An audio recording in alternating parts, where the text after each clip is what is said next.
کے اوپر دقت کرنا کہ کتاب خدا، یعنی کہ جو ہمیں واضح طور سے نظر آتا ہے کہ جب ہم قرآن پڑھتے ہیں تو قرآن کسی اور سورس کو انفیکٹ ایکنالوجی نہیں کر رہا ہے۔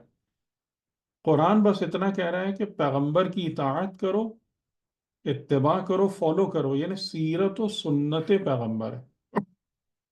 اور باقی جتنا کچھ بھی تمہیں اپنا نظریہ اور آئیڈیولوجی لینا ہے نا، وہ سب کتاب خدا سے آنی چاہیے۔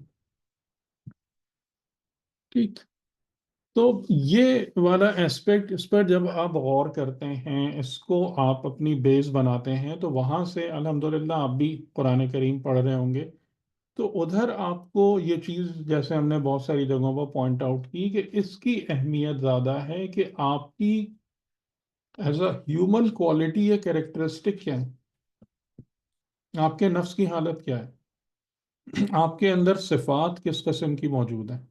تو پھر وہاں سے میں نے اس پورے چیز کو بلڈ کر کے، ڈیولپ کر کے، اور یعنی اس کو بیان کرنا شروع کیا کہ آپ کے لیے جو سب سے اہم چیز ہے وہ اپنے اندر صفات کو پیدا کرنا ہے۔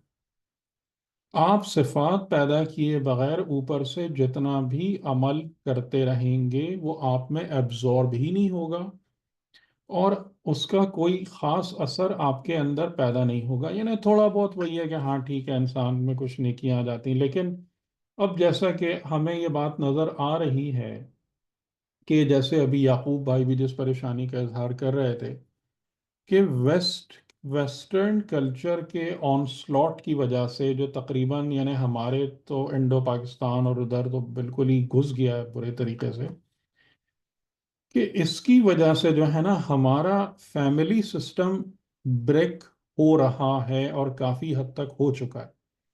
یعنی اب ہماری جو یعنی ایک کے بعد ایک نسل جو ہے وہ خاندانی اقدار کی، فیملی ویلیوز کی اس طریقے سے ان کی نظر میں اہمیت باقی نہیں ہے، کیونکہ وہ ویسٹ سے متاثر ہیں، ایک بڑی تعداد ویسٹ میں رہ رہی ہے، اور ویسٹ کے جو مطلب ویلیوز ہیں ان کو ہی انہوں نے اڈاپٹ کرنا شروع کر دیا۔ ٹھیک ہے، تو اس کی روشنی میں اب یہ والا جو ایسپیکٹ ہے نا کہ آپ کو صفات پر زور دینا ہے، آپ کے لیے مطلب ویلیوز کو لانا ہے، اب یہ چیز اور کمزور پڑتی جا رہی ہے، اور اس کا مسئلہ خراب ہوتا جا رہا ہے۔ تو یہ مسئلہ ہے، یعنی کہ آپ اس کو دونوں چیزوں کو کر کے دیکھ لیجئے گا کہ ایک ایسپیکٹ آپ کا وہ ہے۔ ہاں، جو بات میں کہنا چاہ رہا تھا کہ ہم جو تھوڑا نیک رہ پاتے تھے نا، اس میں ایک بڑی وجہ ہمارے فیملی سٹرکچر کی بھی تھی، کہ ہم مطلب سراؤنڈیڈ ہوتے تھے۔ ایسا نہیں ہوتا تھا کہ خالی ماں باپ ہمارے ارد گرد ہیں، بلکہ ایک پورا خاندان ہوتا تھا، ایک معاشرہ ہے، ایک مسلمان معاشرے کی بہرحال یہ ایک مسلمان کمیونٹی کی اپنی ایک ورتھ ہوتی ہے۔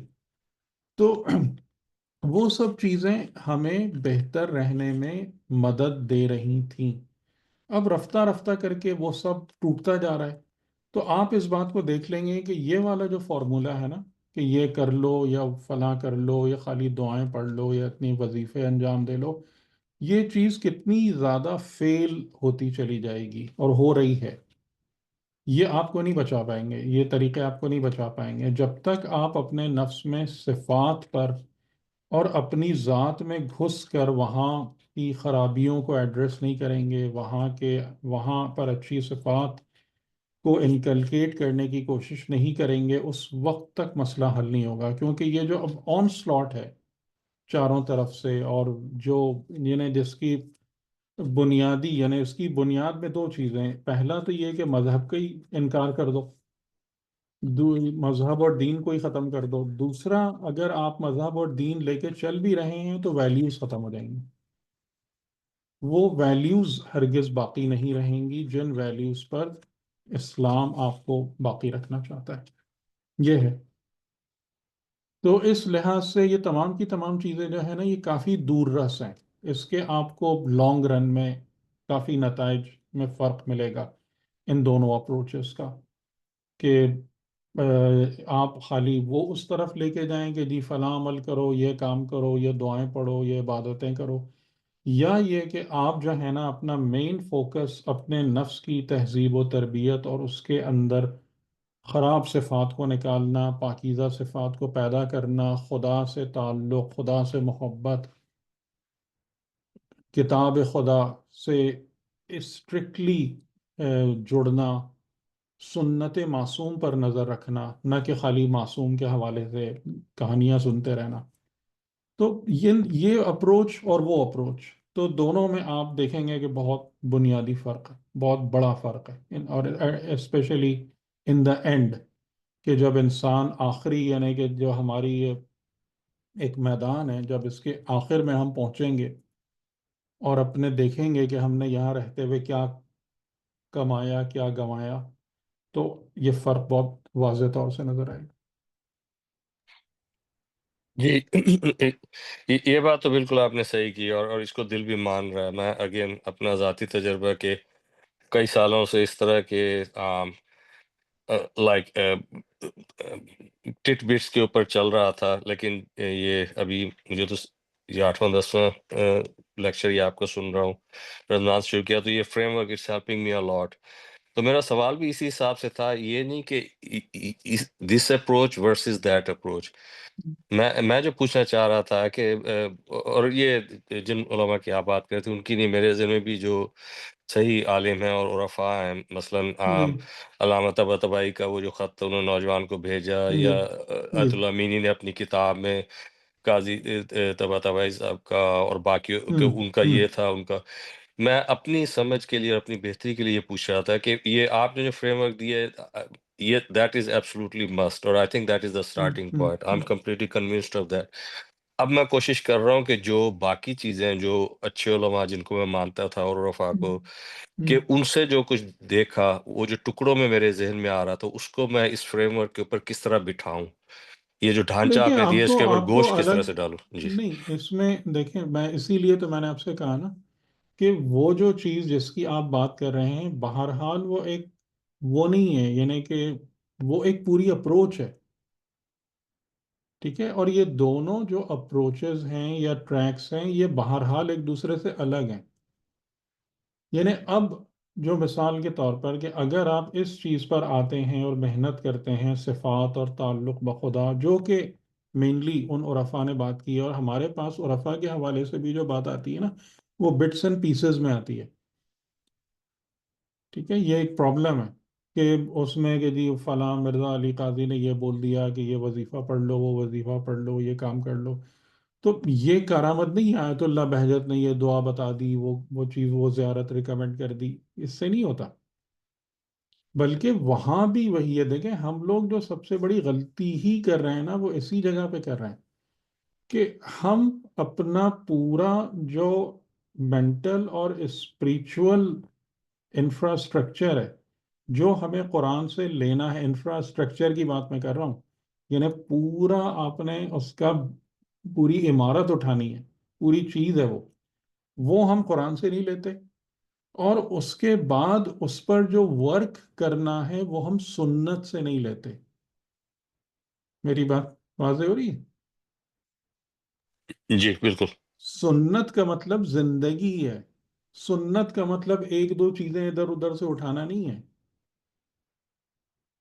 یعنی ہمیں اس چیز کو، جو قرآن کہہ رہا ہے لَقَدْ كَانَ لَكُمْ فِي رَسُولِ اللَّهِ أُسْوَةٌ حَسَنَةٌ، تو یعنی رسول خدا کے وجود میں تمہارے لیے بہترین زندگی گزارنے کی راہ ہے. تو آپ کو پوری زندگی لینا ہے وہاں سے. یہ تھوڑی کہ خالی یہ عمل یا وہ عمل. تو اس لحاظ سے یہ دونوں چیزیں تو دو ڈفرینٹ ٹریکس بنتے ہیں کہ نہیں بنتے؟ آپ چاہے عرفا کی بات کریں یا چاہے آپ انبیاء کی بات کریں، یہ دو ڈفرینٹ ٹریکس ہیں. کہ ایک رستہ وہ ہے کہ جو وحی الہی سے پورا اپنا ذہن و عقل و روح کا پورا ایک نظام حاصل کرتا ہے، اور پھر اس کے اوپر سنت کی اتباع کے ذریعے سے اپنی زندگی کو بلڈ کرتا ہے. یہ ایک بالکل الگ رستہ ہے. اور ایک وہ ہے کہ جس میں ہم کہتے ہیں کہ جی میں نے مان لیا، میں مومن ہو گیا، میں نے ان چیزوں کو قبول کر لیا، اور اس کے بعد میں ادھر سے کہ اچھا یہ عبادت ہے، ایسے کرنا ہے، یہ دعا پڑھنا ہے، فلاں مثال کے طور پر فلاں یہ عمل بڑا مجرب ہے، یہ طریقہ بڑا اچھا ہے. یہ دو بالکل الگ ٹریکس ہیں. بات سمجھ میں آ رہی؟ یہ بالکل، اور یہ میرا ایگزیکٹلی سوال تھا، بہت شکریہ ہاں، کہ یہ لائک تو ان کا اس لیے آپس میں کوئی سینتھسس ہے یا ہاں، یہ بالکل علیحدہ ہاں، ہے؟ تو اسی لیے میں تو جب بھی اس پہ بات کروں گا تو میں تو ان کو کمپیئر ہی کروں گا نا، کیونکہ یہ دو الگ حساب ہے۔ ہوں، تو اب جب اگر آپ اس چیز سے اتفاق کر رہے ہیں تو اب یعنی کہ ہمارا کام یہ ہوگا کہ اب ہم یہاں سے آگے بڑھتے ہوئے کہاں جائیں گے؟ ظاہر ہے کہ ایک تو یہ کہ ہم اس پورے نظام کو بلڈ کریں گے، یعنی جیسے اگلا وہ جو ہماری گفتگو تھی اخلاق پر، وہ ایک پورا سسٹم ہمارے سامنے آ جائے گا اخلاقیات والا۔ اور دوسرا یہ کہ پھر ہم یعنی آئمہ کی اور پیامبران کی زندگیاں کہ جو قرآن میں بھی بیان ہوئی اور جو ہم نے ویسے دروس میں آپ لوگوں کے سامنے گفتگو کی بھی، اس کا بنیادی مقصد یہی تھا کہ سنت معصومین سمجھ میں آ جائے۔ جو میں نے سیرت انبیاء پر ہماری بہت تفصیلی گفتگو رہی، جتنے انبیاء کا ذکر قرآن میں ہے اور باقی حوالوں سے بھی، تو اب وہ ہے کہ اس سنت کو آپ کو امپلیمنٹ کرنا ہے، ٹھیک ہے؟ یعنی وہاں سے ویلیوز اٹھانی ہے، یہ امپورٹنٹ ہے، ویلیوز اٹھانی ہے، نہ کہ فقط کام۔ یہ بہت اہم ہے کہ اس بات پر غور کریں کہ امام علی علیہ السلام کن ویلیوز پر آپ نے زندگی گزاری، آپ کی نظر میں اقدار کیا تھی، آپ کن چیزوں کو اہمیت دیتے تھے، کن چیزوں کو ریجیکٹ کرتے تھے، کن چیزوں پر آپ نے کمپرومائز کرنا قبول نہیں کیا، کہاں پر آپ نے رعایت دی، اینڈ سو آن۔ یہ وہ ویلیوز ہیں، ٹھیک ہے؟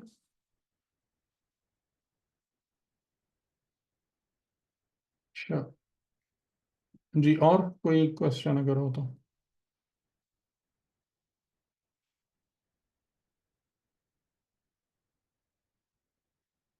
لیکن جو ایمانداری کی بات ہے نا، اس وقت ہم لوگ بہت برے پھنس گئے ہیں، اس وقت ہم لوگ بہت برے پھنس گئے ہیں۔ دیکھیں اس میں سے کس حد تک نکل پاتے ہیں یا نکل سکتے ہیں۔ ہم لوگ اس وقت ایک گڑھے میں، یہ غار کے اندر پھنس گئے ہیں جا کے، کیونکہ دنیا میں جو صحیح زندگی گزارنے کے لیے یعنی دینی زندگی گزارنے کا جو بنیادی فریم ورک ہے، وہی ہمارے پاس نہیں ہے، یعنی ایک ملت اسلامی، وہی نہیں۔ باقی تو بہت بہت مشکل ہو گیا ہے سارا۔ ٹھیک، اچھا میں زہد پہ بات کرنا چاہ رہا تھا۔ تو اس کے لیے جیسے میں سوچ رہا تھا کہ یعنی ایک تو وہ جو میں نے کہا تھا کہ ایک لیٹر ہے امام سجاد علیہ السلام کا، تو میں کوشش بھی کر رہا ہوں کہ اس کا ٹرانسلیشن بھی کر لوں، اس کے مین پارٹس کا، تو وہ بھی ایک دو دن میں آپ کو میں دے دوں۔ آج میں وہی چاہ رہا تھا کہ ہم اس کا زہد کے حوالے سے ایک بنیادی اپنا فاؤنڈیشن بنا لیں قرآنک پرسپیکٹو سے، ٹھیک ہے؟ تاکہ وہاں سے ہم کو سمجھ میں آئے کہ زہد کی جو صفت ہے وہ بنیادی طور سے کیا ہے اور اس کی امپلیکیشنز کیا ہوتی ہیں اس کے ہونے یا نہ ہونے کی بنا پر۔ زہد کی جو تعریف تھی جو ہم نے بیان کی، وہ یہ تھی کہ انسان کا قلب دنیا کے اثرات سے آزاد ہو جائے، یعنی دنیا کے اندر جو بنیادی چیزیں ہیں کہ جو انسان کے دو مین ریسورسز کے طور پر بیان کی گئی خود قرآن میں بھی، مال اور اولاد، اور دونوں کو کیا کہا گیا کہ انما اموالکم و اولادکم فتنتن، کہ بے شک تمہارے اموال اور تمہاری اولاد فتنہ یعنی تمہارے لیے آزمائش ہے، یہ تمہارا ٹیسٹ ہے، یہ تمہارا سرمایہ نہیں ہے، یہ تمہاری کمائی نہیں ہے، یہ تمہارے ایسٹ نہیں ہے، بلکہ یہ سب تمہارے لیے وجہ آزمائش ہے۔ آزمائش کا مطلب ہوتا ہے کہ these are like examination papers set before you, اور اگر آپ نے ان ایگزامینیشن کے امتحان کے سوالات کا اچھے سے جواب دے لیا تو اس کے نتیجے میں آپ کو ایک ریوارڈ ملے گا۔ یعنی مثال کے طور پر کہ مال رکھنا کوئی کریڈٹ نہیں ہے، بلکہ مال کے ساتھ آپ نے کیا کیا اس بنا پر آپ کا سرمایہ بنے گا یا بن سکتا ہے۔ اولاد، کثرت اولاد ہونا کوئی بڑی بات نہیں ہے، جیسے خاص طور سے کہ یہ اس قسم کے جملے جو ہیں نا بڑی انقلابی جملے تھے، خاص طور سے اس عرب کے ماحول میں، ٹھیک ہے، یعنی کہ ہم اچھے طریقے سے سمجھ سکتے ہیں کہ وہ جو قبائلی نظام ہے، قبائلی نظام انہی دو چیزوں کو ہی سب سے زیادہ امپورٹنس دیتا ہے کہ تمہارے پاس مالی اور ظاہری طاقت اور قوت کتنی ہے، اور تمہاری اولاد اور خاص طور سے بیٹے کتنے ہیں۔ یہ دو ہی چیزیں ہوتی ہیں جس کی وجہ سے لوگ وہاں پر بڑے یا چھوٹے ہوتے ہیں، کردار وردار کی کوئی حیثیت نہیں ہوتی، ٹھیک۔ تو ان جگہوں پر یہ قرآن کی اس آیت کا اترنا اس معاشرے میں اور پیغمبر اکرم کی برکت سے اس کا لوگوں کا قبول کر لینا، یہ ایک معجزے سے کم نہیں ہے۔ یعنی ہم پاکستان میں جا کے سنائیں جہاں پہ ٹرائبل سوسائٹی ہے، کتنے لوگ مانیں گے آپ کی بات کہ انما اموالکم و اولادکم فتنتن، اور کتنے لوگ چھوڑیں گے اس چیز کو کہ بے شک تمہاری مال اور اولاد جو ہے نا یہ تمہارے لیے ذریعہ آزمائش ہے، وجہ آزمائش، ٹھیک۔ تو زہد کی جو صفت ہے وہ بنیادی طور سے اپنے آپ کو یا اپنے قلب کو، اپنے نفس کو ان دو چیزوں کے اثرات سے آزاد کرانا ہے، مال اور اولاد۔ اور پھر اس کے ساتھ ساتھ جو چیزیں اور آتی ہیں کہ وہ دنیا کی لذتیں اور دنیا کی خواہشات جو انسان کو گھیرتی ہیں، ٹیمپٹ کرتی ہیں، اور جن کو شیطان وسیلہ بناتا ہے کہ ان کے وجہ سے انسان کو مختلف قسم کی نفسانی بیماریوں میں مبتلا کرتا ہے۔ اور جو ہمیں پتہ ہے کہ دنیا انسان کو تین قسم کی بڑی بڑی بیماریوں میں مبتلا کرتی ہے: ایک لالچ اور ہوس، دوسری خوف، جس میں یعنی خوف کا مطلب ہے کہ ایک تو خوف وہ ہوتا ہے کہ جس میں انسان اپنے فیوچر کے بارے میں اپریہنسو ہوتا ہے، کنسیڈریٹ ہوتا ہے، یعنی اپنے فیوچر کے معاملات کو کنسیڈر کرتا ہے، ایک اندیشہ، ایک خطرہ محسوس کرتا ہے، اس کی طرف سے کچھ اقدام کرتا ہے، ٹھیک ہے۔ یہ خوف کوئی برا خوف نہیں ہے، ٹھیک ہے، یہ یعنی اس کو اگر یہ خوف اس معنی میں ہے تو اس میں برائی نہیں ہے۔ لیکن ایک خوف وہ ہوتا ہے کہ جس میں انسان پر ہیولے، وسوسے، خدشات ہر وقت اس کو گھیرے رہتے ہیں۔ میرے مال کا کیا ہوگا، کوئی میرے مال کو نہ لوٹ لے، کوئی میرے مطلب کاروبار کو نقصان نہ پہنچا دے، کوئی میرے ایسٹ کو وہ نہ کر دے، اور یہ تمام کی تمام چیزیں جو ہے نا انسان کو ٹوٹلی اپنے اندر آکیوپائی کر لیں۔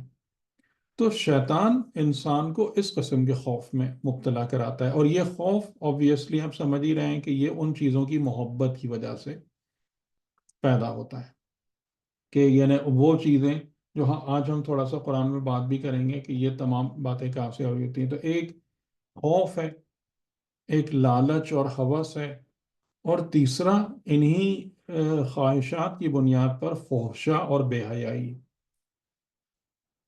اور ان تمام چیزوں کا قرآن کریم نے ذکر فرمایا ہے کہ یہ کوالٹیز اگر تمہارے اندر زہد نہیں ہوگا، یعنی تمہارا دل دنیا سے بندھا ہوا ہوگا، اگر تم مال اور اولاد کو آزمائش سمجھنے کے بجائے اپنا سرمایہ جان رہے ہوگے، تو تمہارے اندر جو ہے نا یعنی کہ وہ دروازے کھل جائیں گے تمہارے نفس میں کہ جن سے پھر شیطان دنیا کو لے کر تمہارے اندر گھسے گا، اور یہ وہی ہے کہ اس کی بھی یعنی شیطان کو بھی یہ بات پتہ ہے کہ آپ دیکھیں، آپ ہم جو عمل کی بات کر رہے تھے نا، آپ اس بات پہ غور کیجیے گا، یہ بہت ہی باریک اور بہت اہم نقطہ ہے۔